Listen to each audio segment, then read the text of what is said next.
The bank runs have officially begun. Just not the bank runs we were expecting. We saw the first bank in America collapse last Friday, but now we have some rumors circulating that the world's largest Bitcoin exchange could be experiencing a bank run as we speak.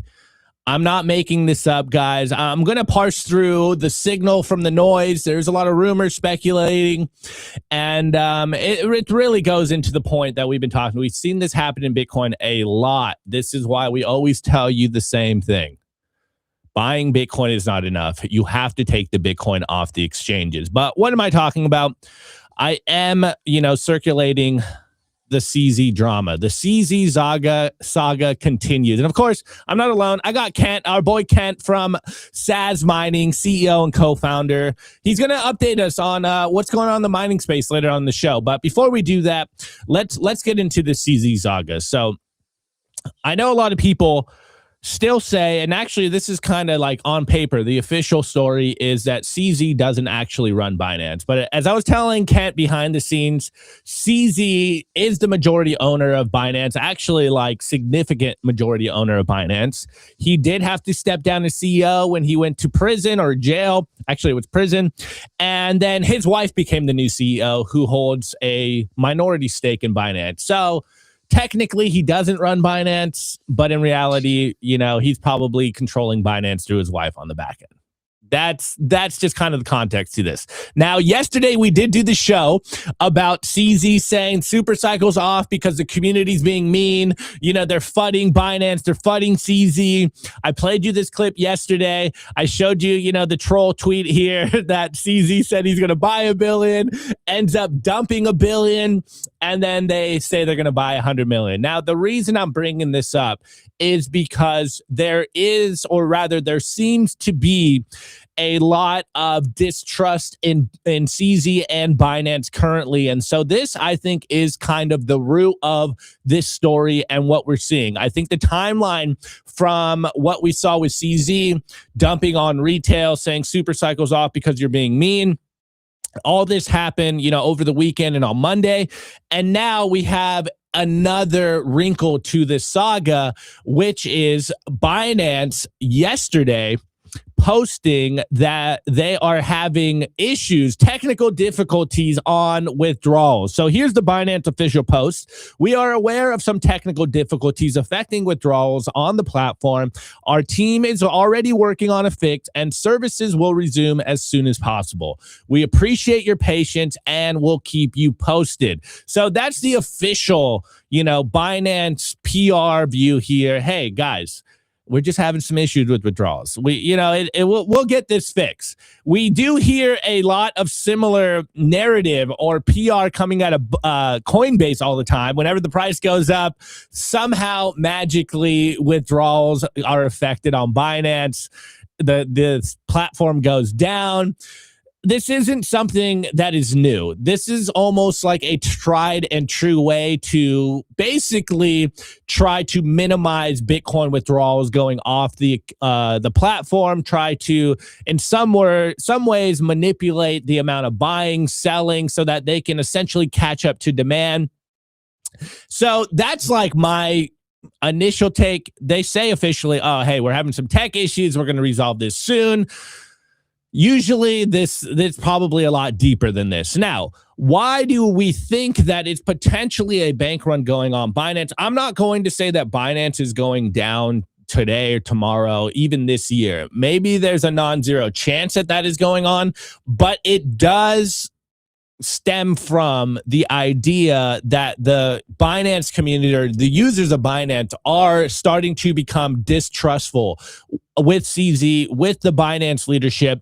And this does have parallels to other bank runs we've seen in the past, which, as someone that has been in Bitcoin for a while, we tell you guys constantly, you need to take Bitcoin off the exchanges.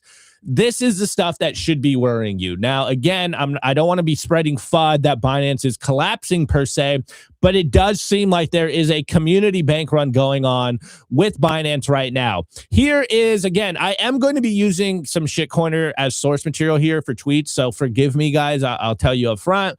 Of course, the shitcoiners are going to be commenting on Binance. They're a shitcoin casino. So, hold your tomatoes on that one. But here is where it starts to make the round on Twitter. We have this guy at 30N Prez. It looks like he might be a Kraken shill. So you can take the source with a grain of salt here. But he goes, breaking news. Binance is experiencing a withdrawal crisis. On-chain data and market trackers show Binance has seen billions of dollars of assets withdrawn in a short period, including stablecoins like USDT, as well as other major cryptos, including capital moving off the exchange rather than rotating internally, which you would see if there was just kind of technical issues, if people weren't mass exodusing from Binance. And now, of course, CZ Binance and his wife, Hey Binance, are causing a bank run with their fraudulent activities. That's, I guess, a big accusation here, but there has been a lot of concern over CZ, over what Binance leadership has been doing. As most people know, CZ did go to jail for, you could say, criminal activities, to put it nicely. And recently, a lot of people are not feeling that comfortable with the Binance leadership. And for better or worse, they are the world's biggest Bitcoin exchange. Coinbase probably has the biggest reputation in Bitcoin, but Binance has the most liquidity. They're the biggest exchange. Anyways, they go on to say, get your money off Binance before it's too late. Now, of course, this is just speculation, but there is data to back this up. We have Marty Party here going, Binance Exchange wallets down 6,000 Bitcoin in February as users withdraw off the exchange. Continue withdrawing, hashtag drain Binance. Now, you might be saying, okay, 6,000 Bitcoin, not that much. Remember, we are 3 days into the month of February, okay? So in the last 2 days, 6,000 Bitcoin have left Binance. Now, you could speculate of where this is going, who this actually is, but from what I'm seeing on Twitter, it does seem like a lot of users are trying to get out of Binance, which, is a bit concerning when they're having quote unquote glitches and technical difficulties on their withdrawals. Here's another tweet. So many people are closing their Binance accounts that it is causing a withdrawal crisis. Get your funds out of Binance. And here is probably where you kind of relate this to what we've seen in the past. Remember, the 2021 bull run, you could pinpoint a few different things that happen. We've seen bull runs end in the past because of similar scenarios, particularly when FTX blew up, Celsius, I'm blanking, BlockFi, I was going to call it BitBlock. BlockFi had their issues. We all found out that in reality, they didn't have the Bitcoin that they claimed, and that's what caused a major drawdown. Now, this is where you start to connect the dots, and maybe I'm reading into things. Maybe I'm connecting dots that aren't there. Maybe I'm just a paranoid Bitcoiner that only feels safe when Bitcoin is in cold storage. Again, we have Leonidas here goes, thousands of people are posting screenshots on X showing they closed their Binance accounts. Binance had to halt withdrawals due to the outflow. This is exactly how the FTX collapse started. Again, get your money out of Binance. So I don't want to necessarily say that Binance is going to explode. I don't want to necessarily say that Binance is going down, that they are collapsing as we speak. But there does seem to be a bank run right now, currently from Binance users on the exchange. And the parallels that we've seen, or we're seeing currently with Binance to what we've seen in the past, it is very eerie. It doesn't make you feel good if you have a lot of Bitcoin on Binance. These are the things that should be concerning to you. And like I say, we are huge advocates of, it's not just enough to buy Bitcoin or get Bitcoin exposure. You can't leave your Bitcoin on exchanges. You need to take that Bitcoin into cold storage. So when you see things like this, and if you have money on Binance, I wouldn't just be like, oh, this is just rumors and speculations. I would try to be taking my Bitcoin off the exchange if they let you, if the fix is coming in. These are the things that do concern you as a Bitcoiner, as a quote unquote Bitcoin maxi, as someone that doesn't want to get scammed, doesn't want to get scared out and hurt out of this industry, this ecosystem. These are the things that are definitely concerning. So again, who knows what's actually going on? But when there's smoke, sometimes and usually there is fire, and you're seeing these conversations, these rumors. It could be overhyped, it could be blown out of proportion, but I wouldn't risk it. That's kind of my biggest view here.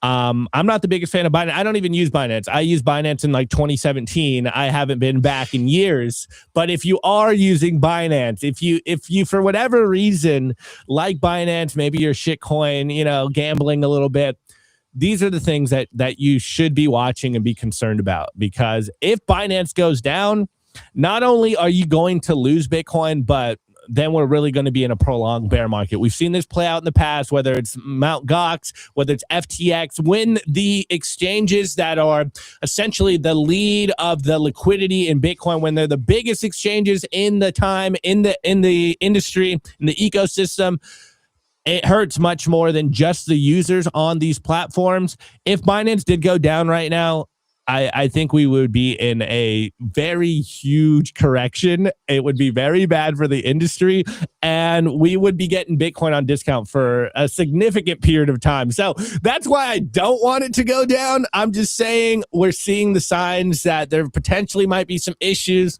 This could be overblown. I don't necessarily want to be fudding Binance right now. I don't want to add into the fact that CZ doesn't want to pump our bags into a super cycle because I'm fudding, but I wouldn't be doing my job if I didn't show you stuff like this, and you have Bitcoin on Binance and you get absolutely wrecked, and you're like, oh, Opti didn't tell us this was going to happen. I'm telling you, I'm not fudding. This isn't Opti fudding. I'm just saying we've seen this happen. Don't take the chance. Take the Bitcoin into cold storage. This is the best way to protect yourself. So there's the CZ Binance news, guys. Not really making me feel good about where we are. It is making me feel like, damn, we really are in a bear market. Like, we really are going to get dumped on, aren't we? It's an interesting time, man. Also, I'm still really bullish, guys. So hold your tomatoes. Anyways, Kat, what's your thoughts seeing this? Am I putting, am I reaching here? Am I connecting dots that aren't there? Or if you see this, are you thinking the same thing that I'm thinking as a Bitcoiner?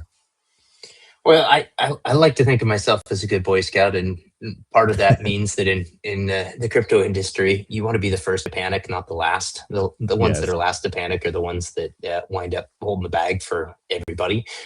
So yes, if you do have Bitcoin on exchange, there are enough worrying signs that it's worth getting out. And I'm going to say all that, and at the same time, I'm also going to say that I'm actually not particularly worried about it because, having got into the industry in 2015, even before Binance launched, and then watching the career arc of CZ, I mean, I like to think of him as like our industry's pirate, and he's sort of endearing in a weird sort of way because he's just been so good at raiding and looting and doing it all while not falling off of that thin line that he walks. Don't ask me how, but he's managed. If you look back at history during the FTX days, he was the one that poked popped the bubble between FTX, right? And he did it cleverly to bring down his lead competitor. If you watched him on stage, he made Peter Schiff look like a fool with a gold bar. I mean, the guy is incredibly clever. So I wouldn't even be putting it past him right now that he's intentionally creating all the smoke so he could scoop up a bunch of cheap Bitcoin here, right? I mean, the guy is just incredibly clever.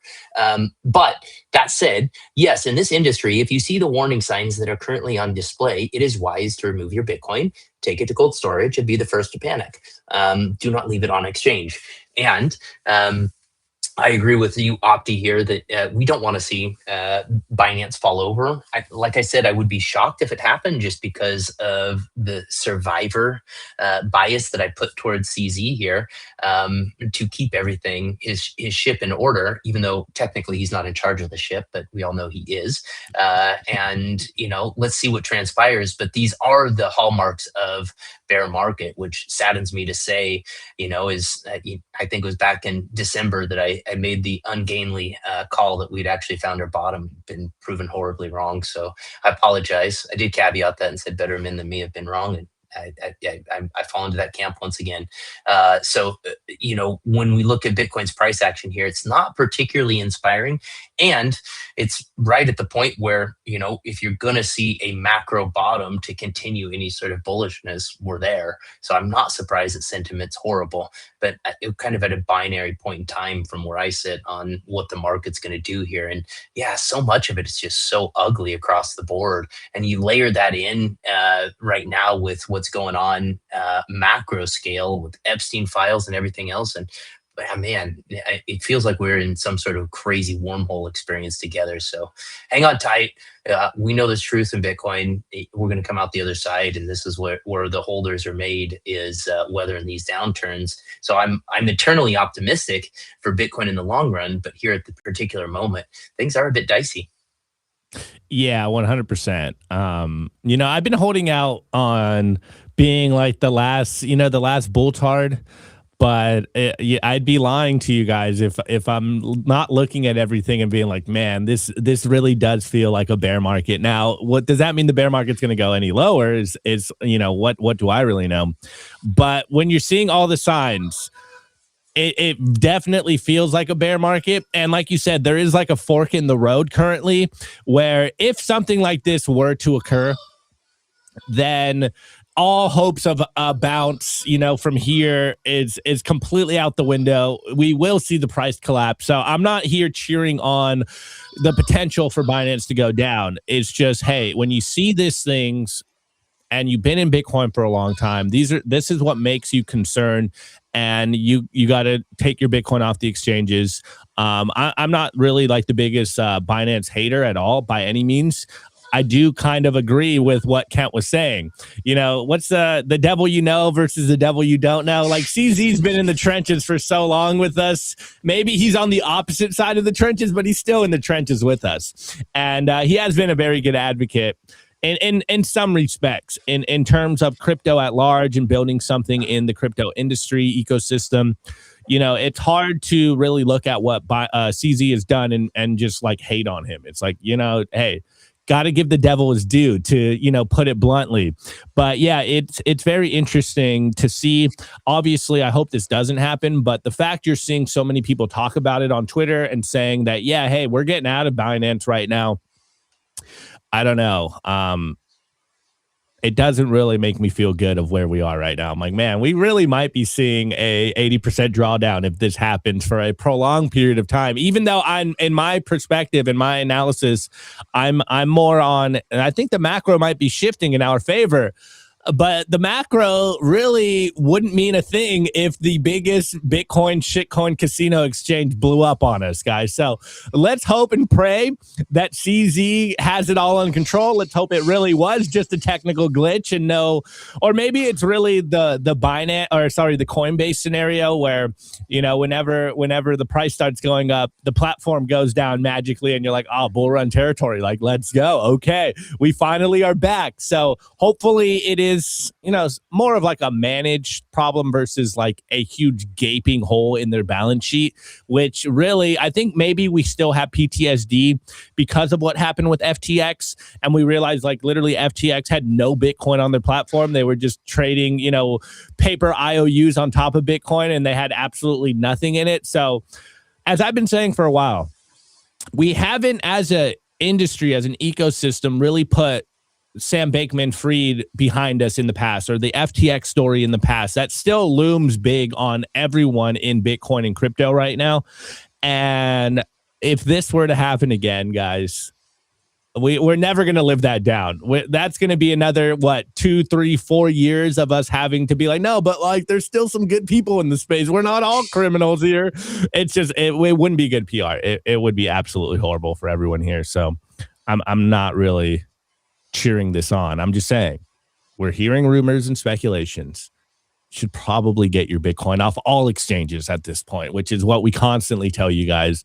We're constantly beating that drum. That's like the most important thing to be doing is taking your Bitcoin off the exchanges, because there's only 21 million. Once you lose it, you can't get it back, guys. It's gone. Okay, so you can deal with your own risk profiles here.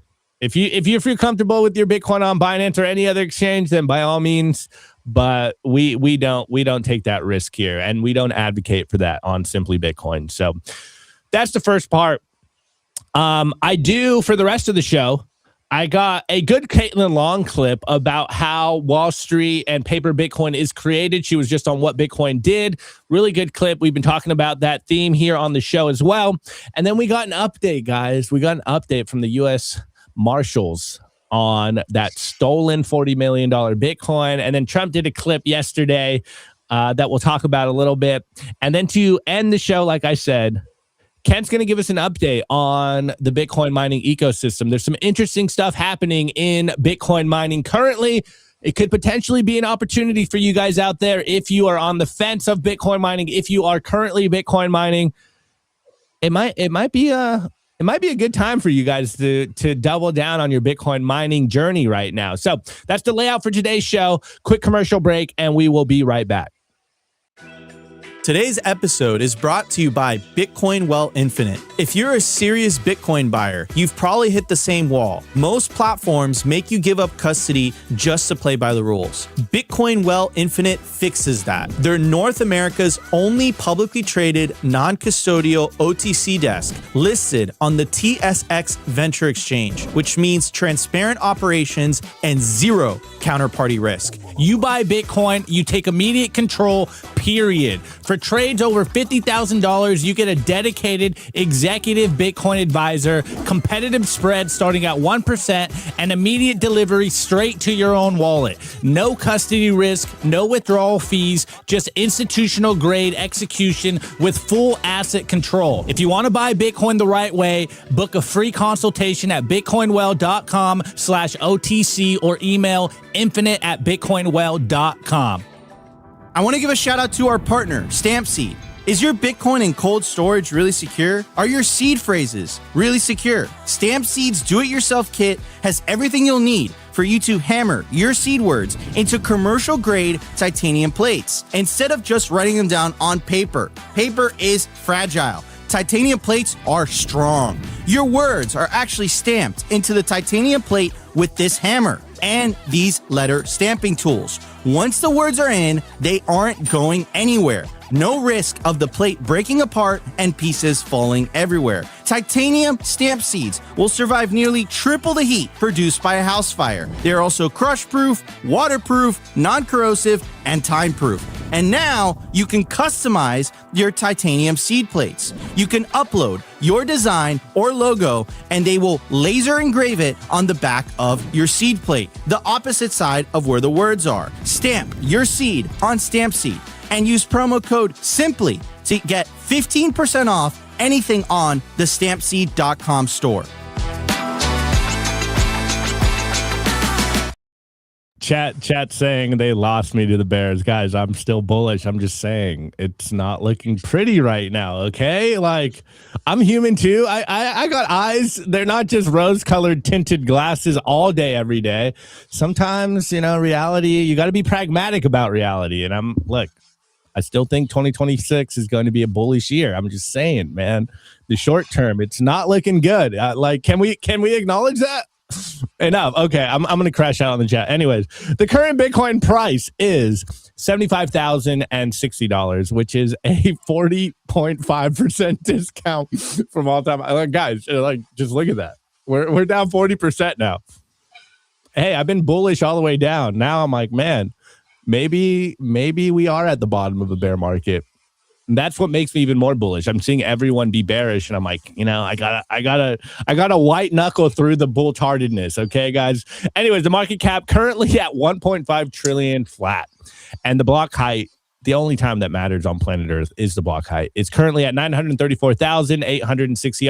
Rather, maybe the only universal time besides UTC is the block height, 934,868. Okay. So, Caitlin Long was on What Bitcoin Did with Danny. Shouts out to Danny. He took his lumps with Sailor, but he's coming back strong. Making good content. And Caitlin Long explains how the Wall Street paper Bitcoin games are played, the mechanisms that are being worked out, things to basically keep an eye on. We've been keeping an eye on this for the last 6 months, basically since paper Bitcoin summer was coined. And I think as the year progressed, as we see the amount of ETF inflows, the amount of institutional interest, it is, and rather, when you kind of compare this idea with the stuff that Tom Luongo has been saying, with what Simon Dixon's been saying, you start to get a more, I guess, holistic view of what is actually going on, where we currently are in Bitcoin's maturity, and what we can expect. So this clip is a little longer, but it signals. So I'm going to play that for you guys right now. The gold price suppression schemes, Wall Street is here in Bitcoin in a very big way, right? And they're doing it with the ETFs. And as I warned at the time, I think I wrote a piece in Forbes in 2016 warning that when Wall Street arrives for Bitcoin, it's going to be a double-edged sword, including when Wall Street gets Bitcoin ETFs, because it's going to bring in a new source of demand. But it's also going to bring in all these derivatives. And just today, we're recording this this session on Monday, the 26th of January. BlackRock filed an ETF that is going to provide some downside protection, is how it's designing it on the IBIT, but also providing some yield by selling call options to monetize Bitcoin's volatility. I saw this just before we started recording. It's like an income generating ETF. Right, but Bitcoin itself doesn't generate any income. So if you're investing in something that generates income, you are taking some counterparty credit risk with your Bitcoin, because they're monetizing the volatility, which is a classic Wall Street strategy. But what's the impact of all of that? It creates paper claims that are not backed by the real thing. And what does that do? It creates an artificial suppression of the price, because there's an artificial increase in supply. Think about your supply demand curves. When the supply curve moves out to the right, the price goes down. But it also creates demand substitution. And I can go back and find an old tweet thread that I put out a few years ago on this very topic that draws the supply and demand curves and shows why when you get paper claims that people accept as substitutes for the real thing, which of course has been happening for decades in gold and silver, and it's only been happening for a few years in Bitcoin, but that suppresses the price. So this is where Larry and I may have a little bit of a difference, because I actually think that all these derivatives games are suppressing the price. A lot of people think they're buying real Bitcoin. They're not buying real Bitcoin. And there was just a kerfuffle over the weekend with Jameson Lopp and Michael Saylor talking about the biggest threat to Bitcoin. Michael was making the point that it's people who want to change I think it's ambitious developers who want to change the code. And Jameson's response was no, it's concentration of ownership in centralized institutions that are not engaging in self-custody and that are engaging in these sort of, yield plays. If you're engaging in a yield play on Bitcoin, you don't own real Bitcoin. You own a claim to Bitcoin. And in the event that there is a short squeeze, guess what? There may not be a chair for you in the game of musical chairs. Big claim. The first big claim that I heard from Caitlin Long is that the ETFs, these institutions, aren't actually buying real Bitcoin. We've been seeing, at least from on-chain data, that they are actually scooping in a lot of that Bitcoin.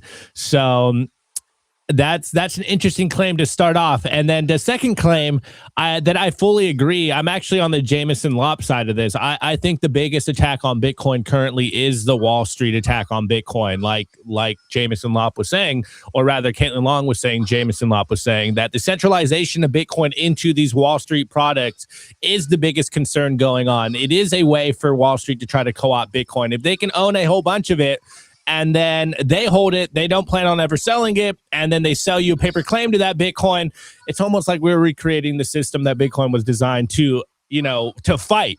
And there is a huge concern about paper Bitcoin. This is why, again, connecting this with the first part of the show, we always tell you, you need to take the Bitcoin into custody, verify it with your node so that you're owning real Bitcoin and not fake Bitcoin or fake coin.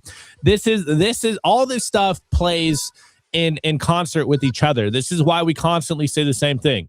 You need to buy Bitcoin. You need to take that Bitcoin into cold storage, and you need to run a node to verify your Bitcoin, because that's how you know that you're actually owning Bitcoin. I really like my boy, Mr. Hodl, on Twitter, and he's always saying, if you aren't running a node, then you aren't actually using Bitcoin. And it makes everyone freak out. It makes everyone's heads explode. But I totally agree with that sentiment. Now, obviously, I don't think everyone's going to necessarily run a Bitcoin node. But if you aren't verifying your UTXOs, do you really own Bitcoin? And a lot of people are willing to make that trade-off. But personally, I'm not. So these two, beginning story and the Caitlin Long story, I think play, hand in hand here. They're all saying the same thing. There is a lot of claims on Bitcoin, and when the music stops, you do not want to be left dry on the beach with no clothing. So make sure you're taking your Bitcoin into cold storage, into a BitKey, or whatever your hardware wallet of choice is, and you're verifying it with a Bitcoin node. This is how you eliminate all of the different risk and counterparty risk. This is how you know for a fact, 100% guaranteed, that you actually have Bitcoin. So anyways, Kent, what's your thoughts hearing Caitlin Long? Obviously, she has a little more insight than most people with the Custodia Bank, fully backed reserve bank that they shut down, that the Fed shut down. And now she's coming out and it's like, look, there's a lot of paper claims on Bitcoin, and this will not end well.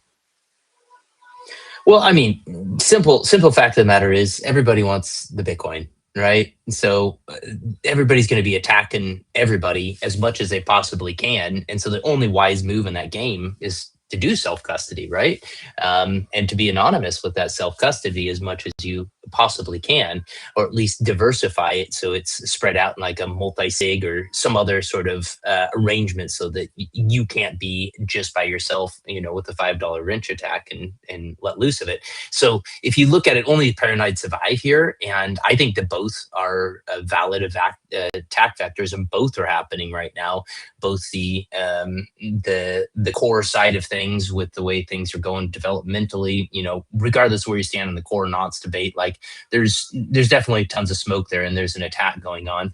And Wall Street, I think Wall Street, I don't know. I think there's a lot of people on the Wall Street side that there is some coordinated attack going on there. But I also think that a lot of what's going on from the Wall Street side is just them running back the playbook, right? This is the playbook they know. This is how they financialize assets, and they're just playing the playbook that they know. And they think as a result that they're going to wind up with ownership. But if you listen, I actually got a chance to listen to this podcast coincidentally over the weekend. And if you listen further in the podcast, Caitlin says the main distinction and why this won't work the same way it did with gold is because every 10 minutes you can audit all the Bitcoin that's available. Like you couldn't do that with gold. So you couldn't create these paper claims over time in such a way that you actually could separate like how much gold actually exists from how much paper claims are out there. I mean, astounding. She talks about it, but it's like 100-to-1 leverage, I believe right now, for the number of claims that are on vault-backed gold. Like you can't do the same thing in Bitcoin because some other really smart whale is going to come along and say, oh, hey, too much leverage in the system. I'm going to just start buying until we pop the leverage and suddenly jack up, right? So I think there is this weird countervailing force that happens with Bitcoin because it is Bitcoin and because you can see and audit the total supply at any one time. Somebody's going to get caught off sides. And I do believe, call this, maybe another wrong-headed prediction, but I do believe believe TradFi, there's going to be a couple players that blow themselves up because they don't understand absolute scarcity and its impact. No, I actually can't. I've been saying that for a minute, that I truly believe, right now we're kind of in the TradFi go shit coining, like I don't know if you heard the Larry Fink at Davos. He's like, tokenize all the things. And if you've been in Bitcoin for multiple years, you're like, oh my God, we are back to like the Internet of Things and everything's going to be tokenized and on the blockchain. And so right now it does feel like Wall Street or the institutions are in their shit coining phase currently. And we know that usually the next iteration is something of a, fractional reserve paper Bitcoin claim, and then they blow up. And that's going to be a brutal day when we see one of these. Well, actually, it could be a little bittersweet. Seeing a huge Wall Street institution blow up because they don't have the Bitcoin they claim, it'll be like a very good, smug, hey, we told you this would happen, but it would also be a probably a brutal day in price action. So we'll get some good discounts. Do we know when that's going to happen? It could be when Bitcoin's at like $1 million, and then we get a 50% discount from there. And we're like, thank you very much. I appreciate it, Wall Street. Not only did you show your own hand and blow yourself up, but you gave us a good discount. So thank you very much. But I also believe that at a certain point, we will see one of these legacy named Wall Street institutions do some kind of fractional reserve paper Bitcoin claim and then get caught off sides. And it's gonna be a marvelous day for us Bitcoin maxis that have been saying the same thing for years. Hey, buy Bitcoin wherever you want. Get Bitcoin at whatever price you can get, whatever deal you can get, but make sure you are securing that Bitcoin, because you never want to be on the wrong side of this. And we've seen a lot of Bitcoiners throughout the years. This is probably one of the biggest lessons that all Bitcoiners learn very early, and it's been playing out over the history of Bitcoin. That you can't trust anyone. You do not want counterparty risk. Buy Bitcoin wherever you can, but make sure you're securing that Bitcoin, because it's not pretty when these exchanges blow up, whether it's a Bitcoin exchange or whether it's a Wall Street legacy name. It's going to be brutal, and a lot of people are going to get hurt. And again, remember, there is no bailouts in Bitcoin, so you got to protect yourself.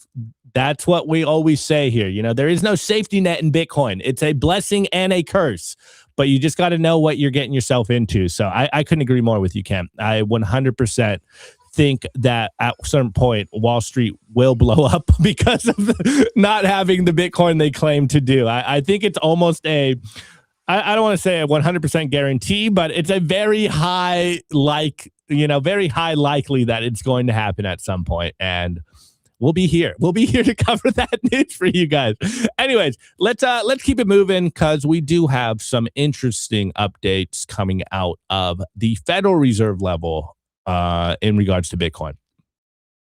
I want to give a shout out to our partner, Ledin, the leader in Bitcoin-backed loans. Unlock the liquidity in your Bitcoin without having to sell your Bitcoin. They've issued $9 billion in loans to over 10,000 customers since 2018. I absolutely love these guys. Not only do I have an account with them, but I also have a loan. And what I love about them is that there are no monthly payments, and you could pay back the loan at any time. As soon as you send your Bitcoin as collateral, you'll have cash in your account within 24 hours. Over 1,000 five-star customer reviews, and they've never lost a single dollar or sat of customer money. Go to learn.ledin.io/simply today, and you'll get 0.25% off your first loan. I want to give a shout out to our partner, sat123.com. Sovereignty isn't just about your money. It's about your communications too. When the grid goes down, most people go dark. Cell towers fail in hurricanes, cyber attacks, and blackouts. But satellite phones? They don't rely on local infrastructure. Iridium has 77 satellites in orbit, giving you a direct line anywhere in the US, even offshore. If you hold your own Bitcoin keys, you should hold your own comms too. Sat123.com also has everything you need to start building your Bitcoin citadel. Starlink, battery backups, Faraday bags to protect your hardware wallets, and much, much more. It's a one-stop shop for anyone serious about resilience and off-grid independence. Stay connected, stay independent, stay sovereign. Go to sat123.com/simply today and use promo code SIMPLY to get 15% off anything on the store. I want to give a shout out to our partner, BitKey. If you already self-custody your Bitcoin, you know the deal with hardware wallets by now. Complex setups, clumsy interfaces, and a seed phrase that can be lost, stolen, or forgotten. BitKey fixes that. BitKey is a multi-sig hardware wallet built by the team behind Square and Cash App. It packs a cryptographic recovery system and built-in inheritance feature into an intuitive, easy-to-use wallet with no seed phrase to sweat over. It's simple, secure, self-custody without the stress. Time named BitKey one of the best inventions of 2024. Get 20% off at bitkey.world. That's BITKEY.world with the code SIMPLY.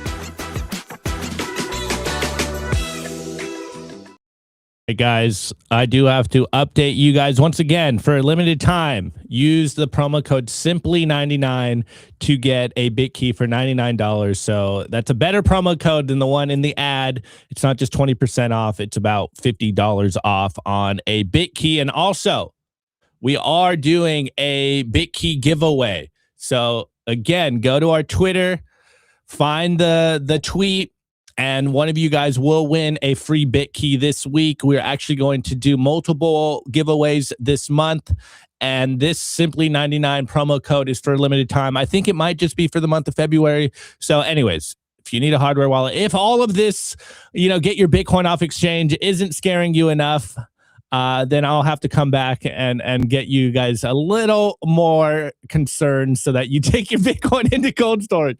Anyways, we got an update for you guys. We did this story, I believe it was last week or maybe a week ago or maybe 2 weeks ago, but we did finally get an update on this. So for context here, a couple of days ago, there was this story going around Twitter that some kid scammed $40 million from his dad, who happened to be the company that was contracted out to secure the U.S. Marshals confiscated Bitcoin.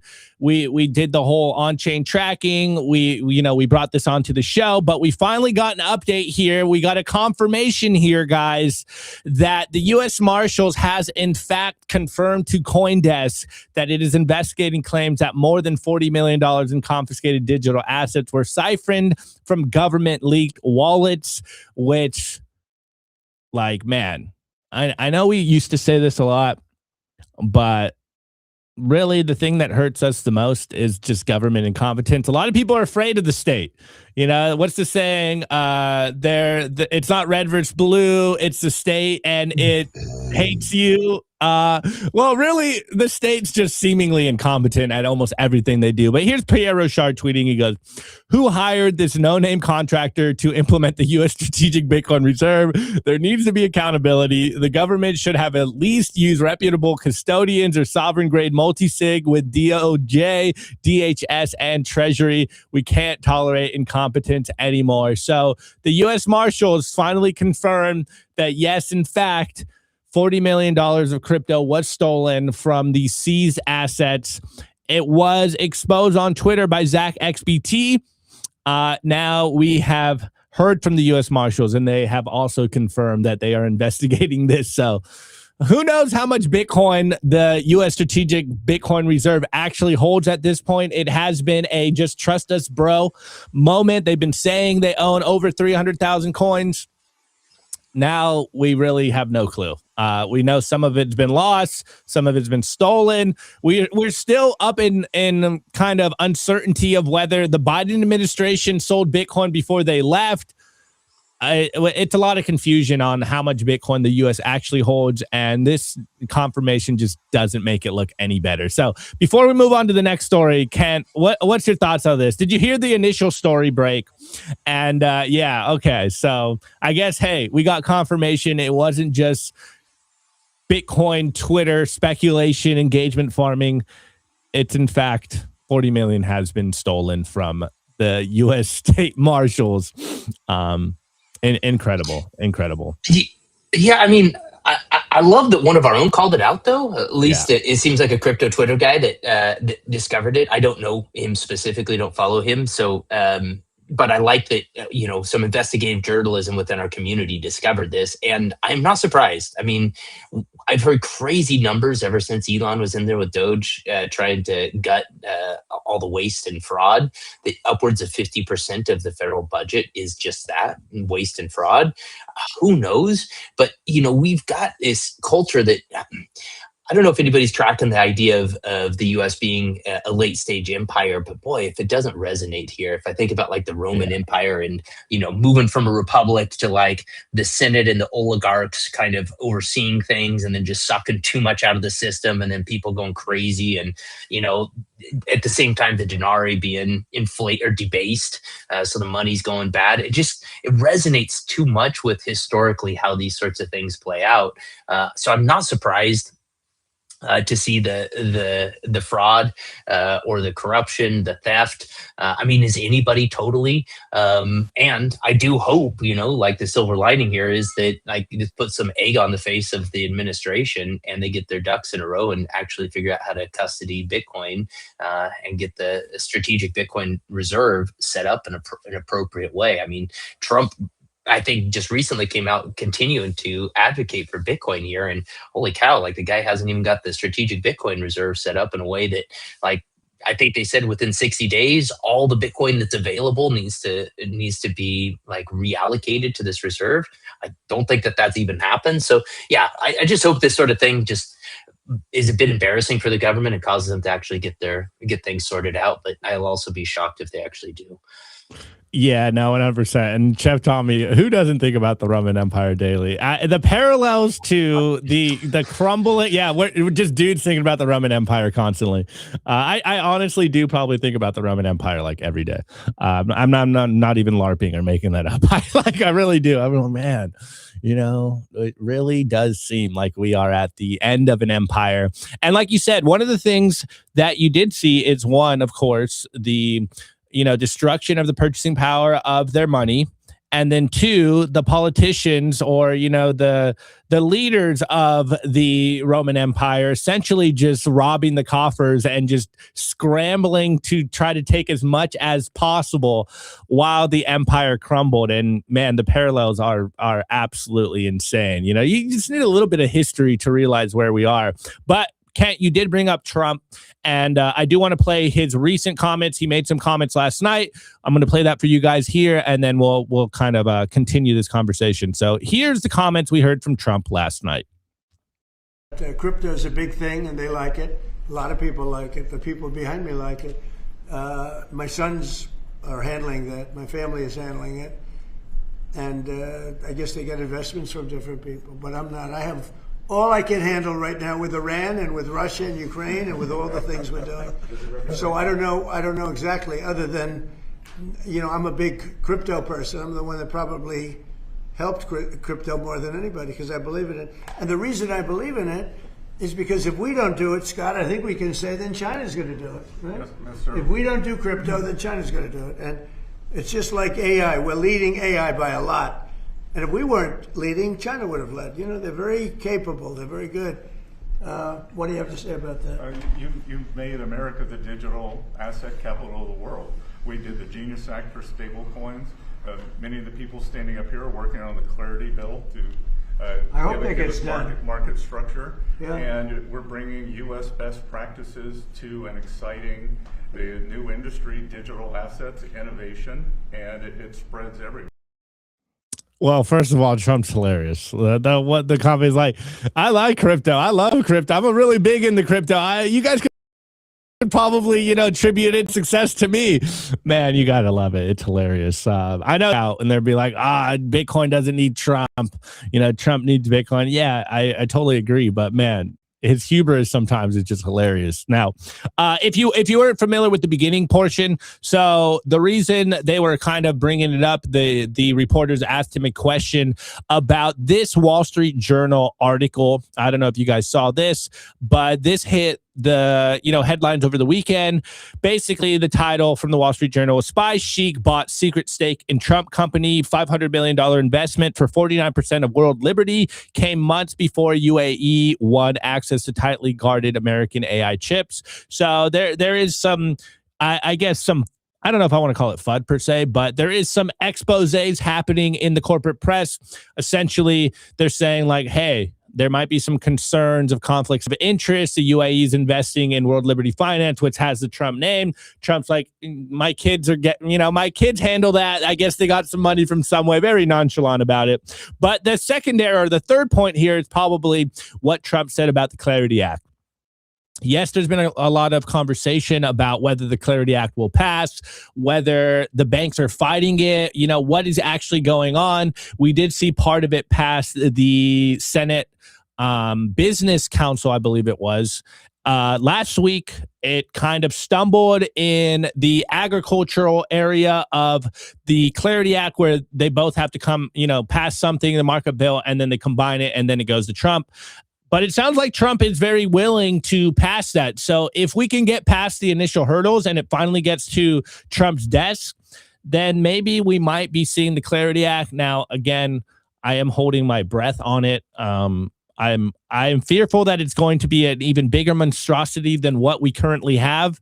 I am kind of on the side of I'd rather have no bill than a really bad bill, as we've seen this happen in New York with the bit license. It makes things way worse. So look, it looks like Trump wants to pass the Clarity Act. I know it could just be rhetoric. It could just be, basically campaigning going into the midterms, but it sounds like they want to pass it. And so that happened yesterday. But to me, Trump's just hilarious. It's like, I push Bitcoin the most. You guys should be thankful to me. He just cracks me up sometimes. Anyways, Kat, what's your thoughts here in that clip? I know we were talking about the collapse of the Roman Empire. Maybe this is literally both those conversations in one. Maybe they are robbing the coffers using Bitcoin. Hey. Yeah, I mean, it's hard to say exactly what's happening up at the top. Like, what's the old George Carlin quote? Like, hey, there's a lot of room at the top, but you're not in it. None of us really know that are on this call exactly what's playing out. I still love the idea, with Bessent there, right behind Trump as he's saying all this, and Bessent being the architect of cracking the pound in the 90s with George Soros, that he is, and Bessent saying, hey, I want a seat at the table for the monetary change. And, so far there is a monetary change underfoot. Now, It's not the one we wanted being in Bitcoin, right? But gold is the global reserve asset, no longer the dollar. Like, that happened in the last couple months. So the game is changing here. And there is still the possibility that they just pull the biggest end around ever and just reprice all the gold in the Federal Reserve or in Fort Knox, and then turn around and use all that value to go buy Bitcoin. So that's not completely off the table here, in my opinion. Now, it's a dark horse theory. Is that actually going to happen? I have no idea. But things are getting weird out there in monetary land. It doesn't make sense to me that Bitcoin's dropping as much as it is, even right now on the call. This is kind of the go no go moment for where I'm like, all right, well, if we get, on a monthly basis, like I'm looking at the macro bull structure, like 74K was the low that was set clear back in April of last year, right? So by the end of the month, we need to be back over that, in my mind, for us to continue to be in a bull market here. Very well could be, but you look right now, and this is the time of the market freaking out. Do I know what's playing out? I mean, I can definitely say Trump is the grand poobah. He's the one that's made all of the Bitcoin price move up in the last couple of years. I mean, Saylor had nothing to do with it. His ridiculous buying spree. It's all Trump. But the fact that the administration is so positive on Bitcoin and crypto. I mean, I know he doesn't like to say Bitcoin so much, but I think he does mean Bitcoin when he says crypto. The fact that he continues to be so positive on it, I think, is a good thing right now, to help the masses sort of continue to have faith that, hey, this isn't all lost. I mean, there's a lot of FUD out there around like Epstein connected to Bitcoin, which is, okay, so who cares? It's open source code. It doesn't really matter. And what other FUD is out there? Oh, the CZ thing, the run on the banks. Maximum FUD is a hallmark of bear market bottoms. So, if you're around for a few cycles, you get to know the signs, and clearly the signs are there right now. My fingers are just crossed that the bear market bottom is 74K here and not further down. Yeah. I think what you said at the end is is kind of the sentiment that I currently have as well, that if you've been around for a while, you're seeing a lot of the bear market signals right now. And I know we're all trying to fight that feeling and be like, no, it's not over. But looking at the chart, as you guys said, the price is dumping. We're at 74K. We are back to here. Actually, we'll do a little quick chart, boy, before we get into the culture here with Kent. But we are back to what is this? The March 24 top, the March 2024 top. So a whole year of gains completely wiped out. It's been fun, guys. It's been fun. It's over. Bitcoin's never coming back. Nah, I'm trolling, obviously, but yeah, we hey, no one ever said hodling was easy. Bitcoin's on discount. Keep stacking. Now's the time to keep stacking. Anyways, we are going to talk with Kent about some mining updates. There, not only is the Bitcoin price dumping, but it looks like hash rate has also dumped as well. And Kent's take is pretty interesting. It could be a very good opportunity for you guys out there. So last commercial break, and we will be chatting about all things mining. I want to give a shout out to our partner, HIVE Digital Technologies. Fueled by clean energy, HIVE has quadrupled its global Bitcoin mining footprint and channels that same scale into high performance compute, where their AI cloud is now ranked #1 in the world for network performance. At HIVE, you've got dual engines, Bitcoin and AI humming, roaring, accelerating in unison. They're lean and mean, they're green and clean, and they're rewriting the playbook on sustainable digital infrastructure. You can catch the latest buzz at Hive Digital Tech or at hivedigitaltech.com. I want to give a shout out to our partner, bitcoinben.io. If you're into freedom, Bitcoin, and building a real community, this is for you. Gain exclusive access to real-world, members-only, private clubs across the globe, featuring poker nights, expert-led classes, co-working spaces, educational meetups, live events, and more. Current locations include Sarasota, Nashville, Boston, Dallas, Las Vegas, and St. Louis, with new clubs launching soon in West Palm Beach, Scottsdale, Alabama, and beyond. Not to mention Bitcoin Ben's resorts in El Salvador. There's 3 of them, and they're absolutely beautiful. You'll also get access to the first fully backed Bitcoin bank with fiat ramps and savings accounts. It's called Private Key Bank. And you guessed it, it's based out of El Salvador. Go peer-to-peer with Bitcoin bulk buys. Tap into home equity for long-term Bitcoin growth. And join their exclusive mining pools if you're interested in mining. What are you waiting for? Head over to bitcoinben.io. Join today, where Bitcoin meets freedom.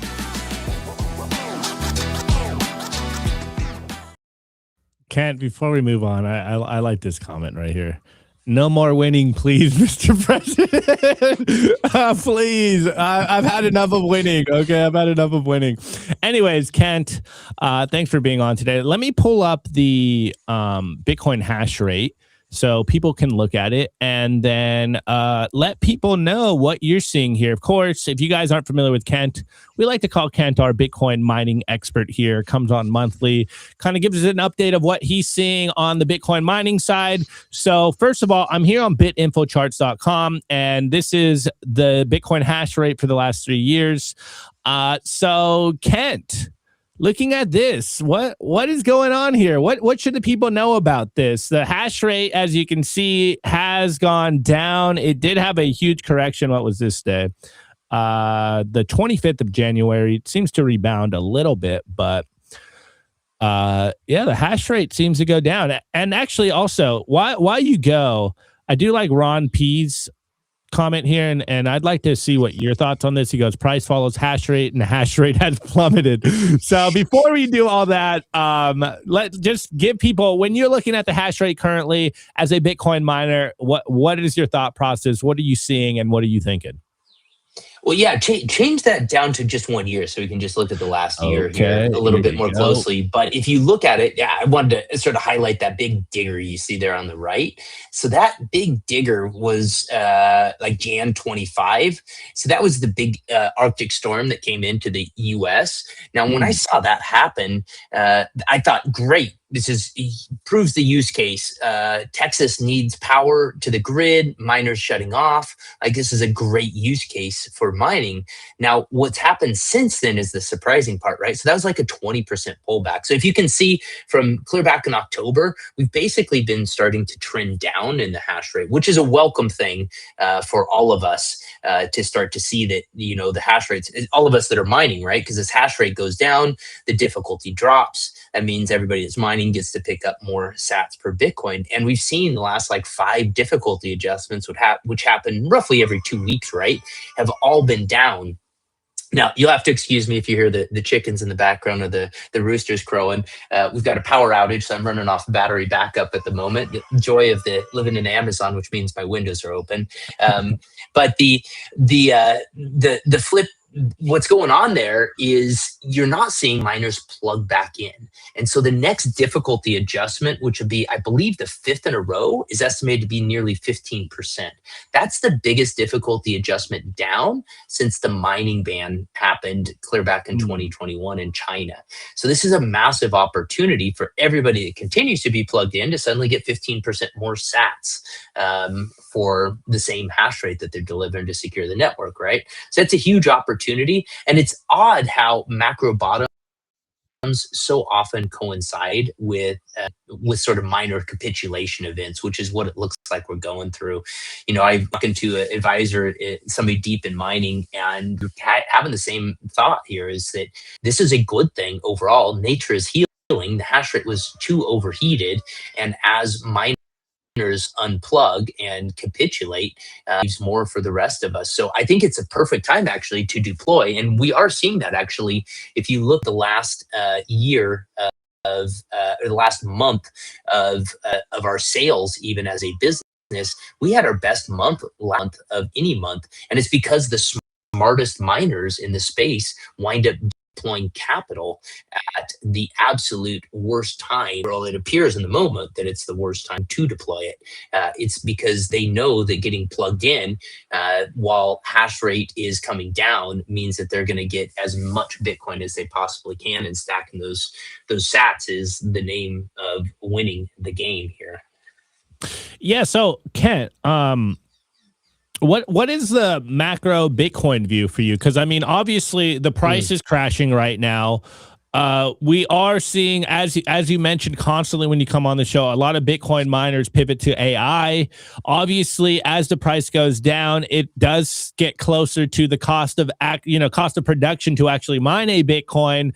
Last time you were on the show, we were kind of, loosely talking about, or maybe, grazing over the idea that a lot of public Bitcoin miners are going to be finding themselves in trouble if the Bitcoin price doesn't go up, and how long till we see some of these big public companies essentially have to wind down.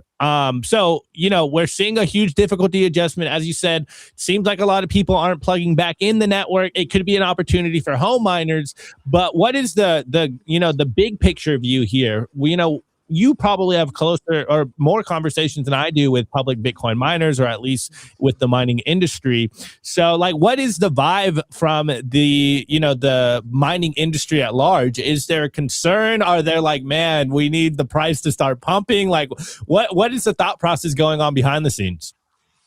Yeah, so I just 2 weeks ago was in Nashville for the Nashville Energy Mining Summit. And there's Chatham House rules on that event, so I'm not going to disclose any personal conversations I had, but the general theme was AI is grabbing the mining community's attention, and for good reason, because a lot of the publicly traded mining companies, they have a fiduciary responsibility to return more dollars than investors put into the business, right? So there are more dollars on the table right now for AI, HPC. And so at the very least, they have a fiduciary obligation to pivot at least part of their business towards AI, HPC, And with this downturn in price, I would expect that pivot happens more quickly than slower. So this downtrend that we're seeing, this 15% reduction, I wouldn't be surprised if maybe not bigger, maybe not another 15% like difficulty adjustment over difficulty adjustment here, but I would not be surprised to continue to see a downtrend here as the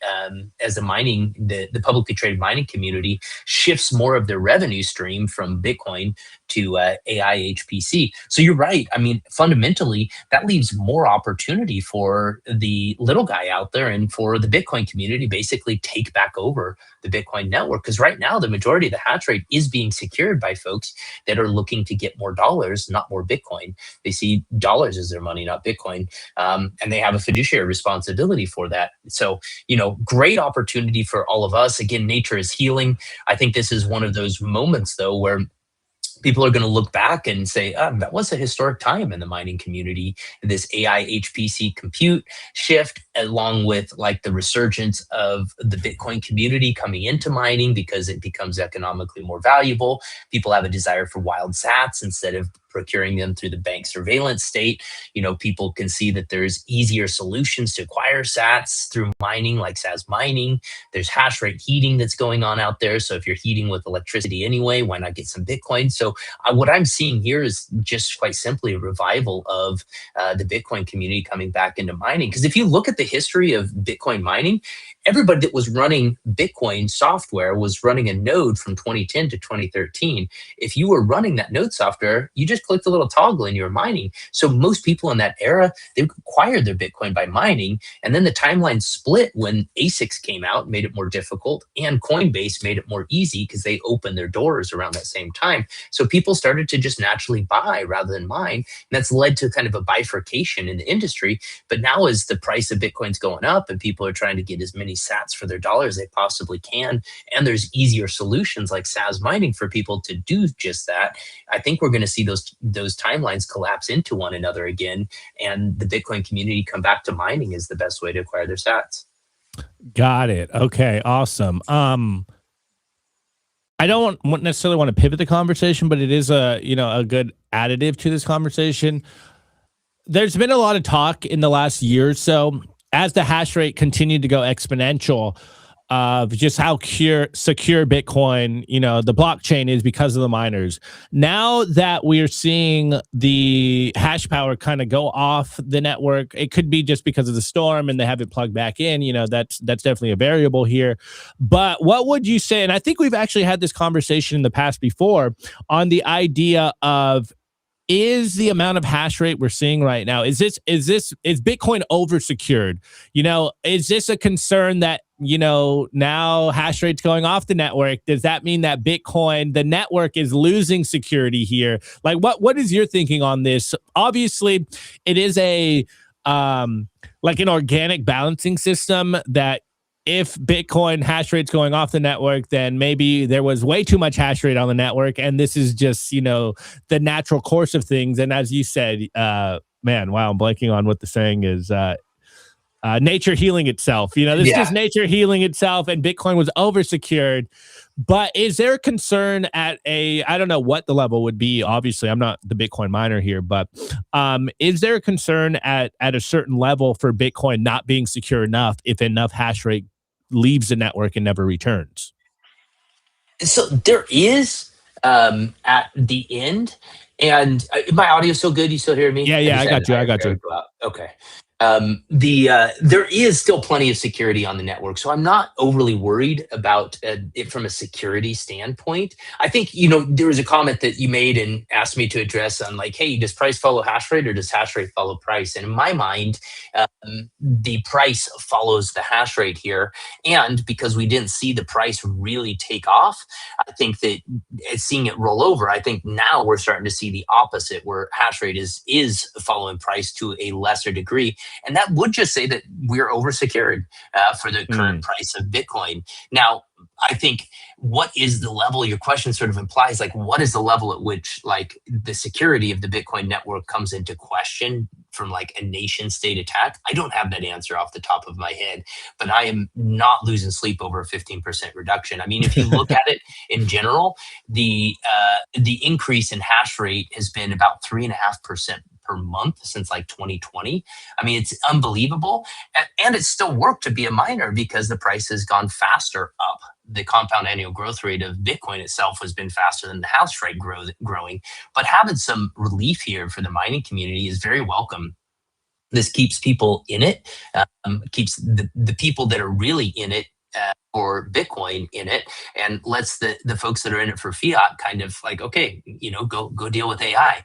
So I just continue to see that this is nature is healing and creates a better value opportunity for those of us that look at mining as a way to acquire Bitcoin, not more dollars.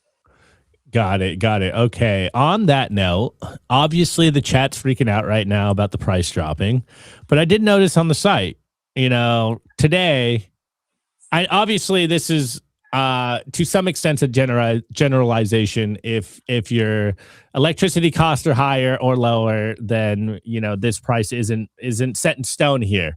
But from the SAS mining site today, currently, it looks like it costs $42,800 to mine a Bitcoin. So, currently, yeah, we're dropping, but it's around 73K. So there's still a little bit of a gap there. There's still some arbitrage opportunities to take advantage of if you are thinking about Bitcoin mining. So I'm guessing you as a Bitcoin miner, you're like, wake me up when we're down at 40K. Until then, like, whatever. Well, I mean, it does impact the business, right? Because our revenue comes from Bitcoin. So as the price comes back, it's like, okay, well, I've got less fiat dollars to pay for goods and services with to run the business. So that is an unfortunate part about it. But this is the mine of Bitcoin today is just the energy cost of Bitcoin, right? So that means, hey, how many sats do I get and how much did it cost me to get those sats? That yields a $42,800 price for our current best valued opportunity, which is in Ethiopia, which the first units will be going live in a couple weeks. So we've got that's the driving factor, though, is people are looking for more sats for their dollar, and you can find them in mining. Now, that doesn't include the hardware price, I will say that, but the ticket to get on the hardware ride tends to vary depending on where we are with the price cycle here. So it currently looks like the 4-year price cycle is playing out. I was an advocate for it extending, but if we don't end over 74K on the month here, I'm going to be rethinking that and thinking, okay, traditional bear market rules apply here. But at the moment, if you look at this, it is the best time to get into mining because the hardware margins have been squeezed as hard as they possibly can. I mean, hearing rumors of maybe some of the mining hardware producers starting to do some different things to get into the market to get more of their hardware deployed because they're running their manufacturing lines. They have to sell this equipment, right? So how do you make use of it? Well, maybe you just decide to mine some yourself. So all of this is going on right now. This is leading to massive opportunities, and the best investors, buy when there's blood in the street. Yeah, and look, just taking a pulse check of the chat. It looks like the blood is on the streets right now. It looks like it's our own blood, guys. So, hey, as I've said in the past, I think I said it in the beginning of the show, no one said hodling was easy. This is when you should be buying dips. Now, again, I did caveat that last week. You guys were asking me, Opti, this is a good time to buy. I'm like, well, maybe wait till we get some confirmations. I don't want to tell you guys to buy some falling knives here, but if you're like me, you capitulate your fiat as soon as you got it, or else I spend it. So there's different trade-offs here. But anyways, Kent, to wrap up the show, let's talk SAS mining. As you guys know, Kent, SAS mining, you guys did go to Ethiopia. I'm trying to find the dashboard here for people that want to get themselves. If Kent sold you on maybe getting into, there we go. There you go. Shop rigs. Yeah, there we go. Is my internet acting up? Here we go. All right, Kent, floor is yours. You're muted, bro. Yeah, the good old background noise here. I'm trying to spare everybody. So the hardware we've got most available at the moment is in Ethiopia. As I said, last month was unbelievably big for us.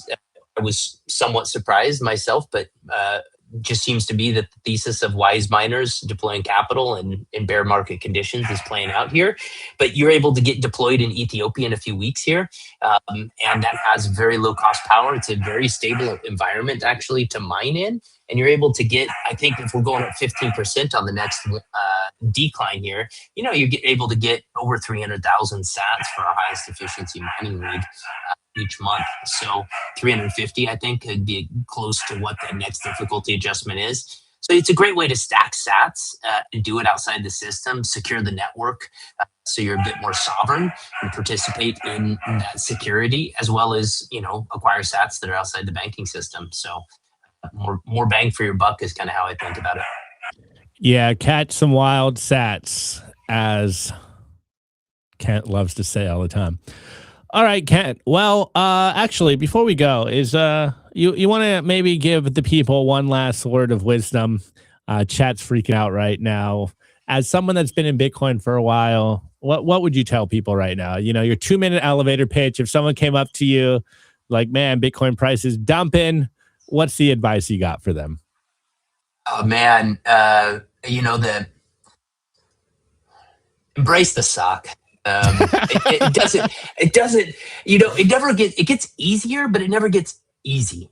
I'm 11 years into my journey here, and I've been through many of these moments. And I'd be lying if I said that I felt totally great right now. I mean, it sucks to see the price pull back like that, and your head starts going, oh, how do I recalculate things that are going on in my life with my purchasing power? But the reality is that inevitably it will go back up again. And that's just because Bitcoin is the hardest money. And surviving these downtrends is actually where the conviction to hold comes from. So, in the same way that you go to the gym and embrace the suck of doing a workout and come out the other side and are a bit stronger, that's kind of what I see with Bitcoin. And, the beauty is that we are unparalleled in our ability to embrace the suck here in the Bitcoin community, which is why the holders here, when we get across the finish line, and it will happen at some point, Bitcoin will be over $1 million a coin, and we'll be able to cheers our champagne glasses and laugh about all the pain we went through. But we'll certainly deserve it. And for everybody that's hanging in there on days like this, the main thing I recommend is shut off the computer. Just quit looking at it. Walk away. Go touch grass. And you'll enjoy life a whole lot more. Yeah, agreed. I do like the embrace the sack, but I was just doing a little chart one. Guys, we're only down 7% on the day. Like, what is this? A dump for ants? And watch, literally, I say that and it just absolutely craters.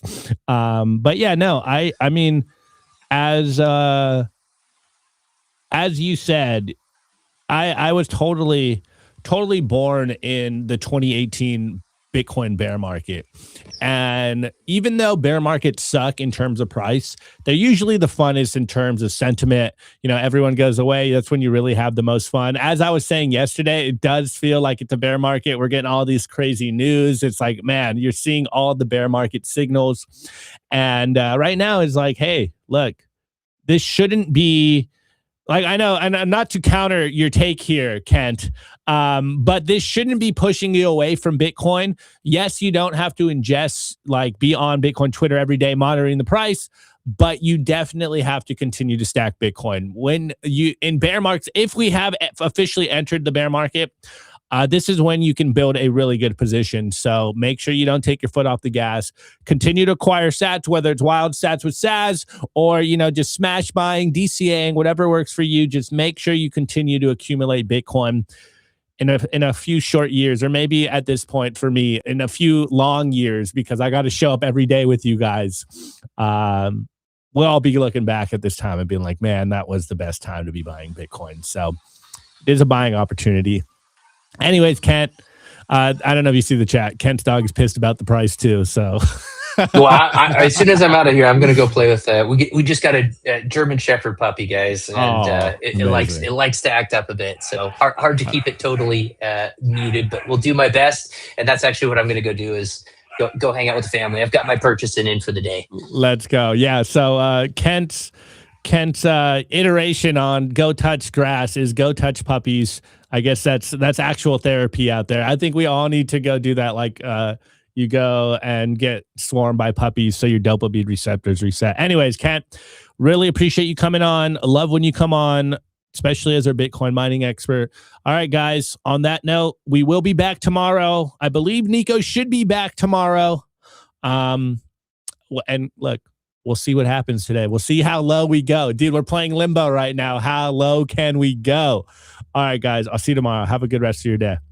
Today's episode was brought to you by BitcoinWell.com, a Bitcoin-only platform on a mission to enable financial independence.